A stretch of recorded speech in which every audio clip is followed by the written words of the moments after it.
Hello et bienvenue dans cette nouvelle vidéo. Alors c'est la dernière ligne droite mes amis, dernière ligne droite pour l'obtention des CRP, confirmation de résidence permanente pour ceux qui ne savent pas. Alors j'ai envoyé tous les éléments qui ont été demandés par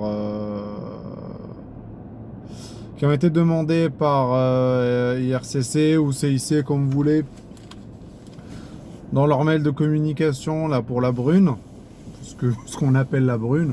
Pour l'anecdote, c'est parce que anciennement, bien avant qu'il y ait cette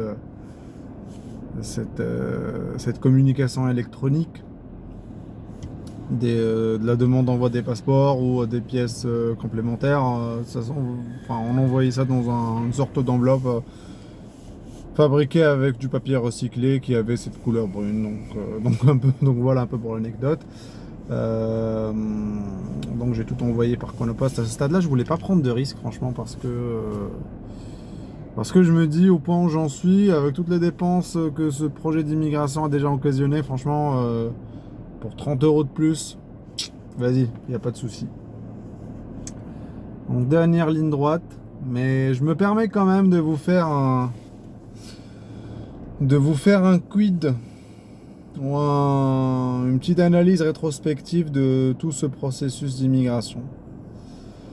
Ça a été très très éprouvant, franchement c'était ultra fatigant, c'est une attente, c'est une usure des nerfs, de la patience. Personnellement j'en ai jamais connu. Franchement une usure comme ça j'en ai jamais connu. Franchement l'idée d'immigrer au Québec on va dire, s'est fixée dans mon esprit vers novembre, enfin avant novembre 2015. Donc j'avais préparé mon dossier pour l'ouverture des quotas, la dernière ouverture de quotas papier qu'il y avait eu en novembre 2015. C'était le 4 novembre 2015. Donc j'avais préparé tous mes documents. J'avais envoyé tout ça, peut-être, je sais pas si j'ai envoyé tard, mais en tout cas j'avais fait en sorte d'envoyer tous mes documents complets le jour, quelques jours avant l'ouverture des quotas. Donc mon dossier m'a été retourné sous prétexte que je rentrais plus dans les quotas papier et il m'invitait à déposer sur la plateforme. Donc il y avait une annonce tambour battant, beaucoup de communication de la part du Midi sur cette fameuse plateforme, qui n'est autre que mon projet Québec, la catastrophe. Beaucoup de communication, voilà, on refuse votre dossier pour le quota papier, mais voilà, vous pouvez déposer pour le quota électronique à partir qui sera ouverte le 5 janvier 2016. On arrive à janvier 2016. Et bah la plateforme pour tous ceux qui ont déjà déposé, qui ont connu mon projet Québec, ils savent très bien les débuts comment c'était, hein. Pratiquement impossible, mais je dis pratiquement impossible de se connecter sur la plateforme. On se serait cru sur une plateforme web ou sur un site internet qui a été mis en service dans un pays du tiers-monde, avec tout mon respect pour les pays du tiers-monde, d'Afrique, tout ce que vous voulez. Mais franchement, c'était une véritable catastrophe. On n'arrivait pas à se connecter. Le site, il n'arrivait pas à gérer la charge. Putain, il y avait un mot qu'ils affichaient à chaque fois qu'il y avait un problème pour que le site se charge. Achalandage. Enfin, c'était vraiment une catastrophe. Comment est-il possible que le ministère de l'Immigration, qui sait que chaque année il reçoit des milliers, si ce n'est pas des centaines de milliers ou de millions de dossiers, comment est-ce qu'il n'a pas prévu l'infrastructure? Les gens qui travaillent dans le domaine de l'informatique vont comprendre, mais comment ne pas prévoir l'infrastructure, qu'elle soit logicielle ou l'architecture logicielle ou l'architecture au niveau de l'infrastructure, pardon, qui pourra accueillir un tel achalandage, pour reprendre le terme. Donc voilà, j'ai réussi tant bien que mal à créer mon dossier. C'était une véritable une véritable course contre la montre à chaque fois pour remplir tous les champs sans être déconnecté, sans que le site il ne plante. Enfin, franchement, c'était vraiment très très dur. On a réussi en fin de compte. On a réussi à remplir ce putain de dossier. Puis arrive le jour de l'ouverture des quotas, enfin pour la soumission. Alors là, c'était. Je me rappelle pas si c'était le 13 février ou le 16 février, mais c'était une grosse blague. Franchement, c'était une grosse blague. J'avais déposé congé, j'avais déposé une après-midi. Franchement, c'était très décevant, c'était vraiment usant. Et puis ils ont dû fermer interdire l'accès au site pendant je sais pas combien de temps, jusqu'à ce qu'ils aient mis une sorte de... Bon, bref. J'ai réussi à déposer mon dossier le 13 juin. 13 juin 2016. Donc je faisais partie des heureux élus ou des personnes les plus chanceuses qui ont réussi à déposer leur dossier ce jour-là. Puis c'est tout comment ça s'est passé. Zéro, c'était l'omerta, zéro com de la part du Midi. Eux qui communiquaient comme pas possible quand ils ont voulu ouvrir lancer leur plateforme. Là, il n'y avait plus aucune communication, même par Twitter, même par tous les médias sociaux. C'était très très rare. Enfin, la seule communication qu'on avait, c'est quand on commencera à traiter votre dossier, vous aurez une communication. Bref, on a attendu pratiquement jusqu'à fin juin 2017 pour avoir la liste. Moi, franchement, j'étais prêt, j'étais chaud, quoi. J'ai envoyé mon dossier tout de suite.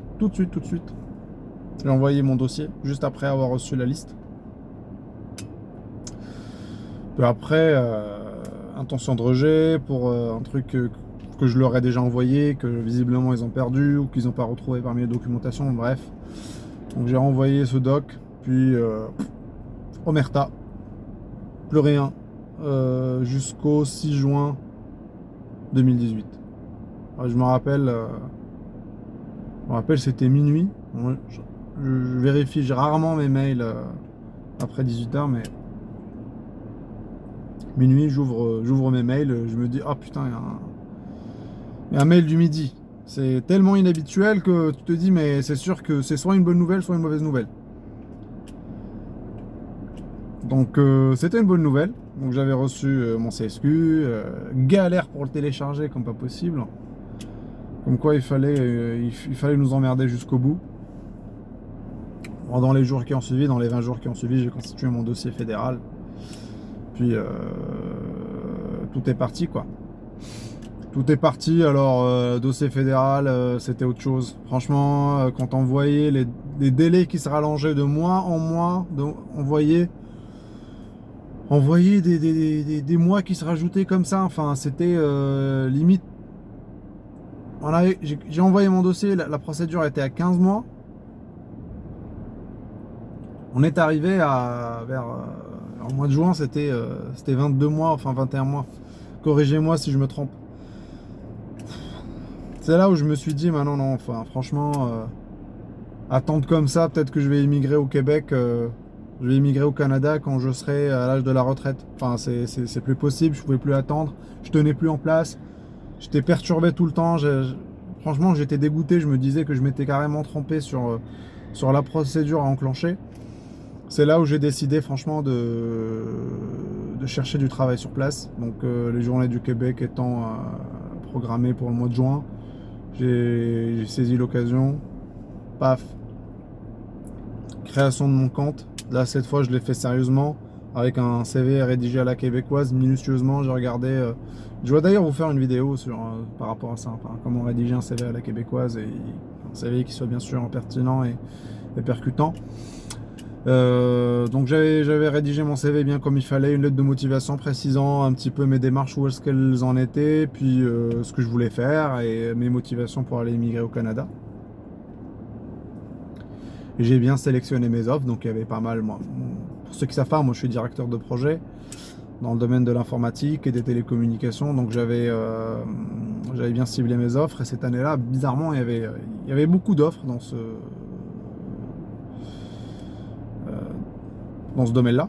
Pas dans l'IT, on a toujours, mais en tout cas, on avait dans les directions de projet, on avait pas mal. Donc j'ai postulé, j'ai eu pas mal d'entretiens. J'y suis allé le 2 juin 2019, je me rappelle, au Hyatt Regency Porte-Maillot. Voilà, ça s'est bien passé. Ça s'est bien passé. Ça s'est très très bien passé. Pour la plupart, certains recruteurs, franchement, quand on échangeait avec eux, on voyait qu'ils avaient aucune envie de recruter, qu'ils étaient tout simplement blasés d'être là et pas être sur une terrasse. Parisienne, enfin, sur les cafés, dans l'un des cafés en face du Hyatt Regency. Ils étaient là juste pour échanger un peu, juste pour passer des vacances. D'autres n'ont même pas pris la peine de lire les CV. En tout cas, ça m'est arrivé, un recruteur qui a même pas lu mon CV, il découvre mon CV. Il m'a convoqué à un entretien, il découvre mon CV le jour même. Et il ne m'accorde même pas 10 secondes. Il me dit ouais, tu corresponds pas à notre besoin. En bref, c'est pas si grave. Finalement, j'ai eu 2 offres d'emploi à l'issue de cette fameuse journée. Puis voilà quoi, ça s'est fait. Enfin, ce que j'attendais depuis pratiquement 2 ans, enfin 3 ans depuis que j'ai enclenché la procédure en juin 2016. Je suis arrivé à le concrétiser en même pas un mois. Et puis un mois après, j'avais mon permis jeune professionnel. Enfin, c'était... franchement, si j'avais su que la démarche, ça allait se passer comme ça, j'aurais tout de suite... Franchement, je pense que j'aurais embrayé direct sur une procédure PVT ou au permis jeune pro. Mais bon, il y a du positif, même dans le négatif. Enfin, ça m'a permis de bien travailler mon employabilité, comme je vous ai dit. Ça m'a permis de m'améliorer sur plein de sujets, de passer des certifications. Parce que le Québec, comme je vous l'ai dit dans une vidéo précédente, c'est très très important les certifications. C'est ultra important. C'est vraiment très très important. Puis voilà, j'avais prévu, je m'étais mis dans la configuration d'aller au Canada avec un permis jeune pro. Mais je sais pas ce qui s'est passé.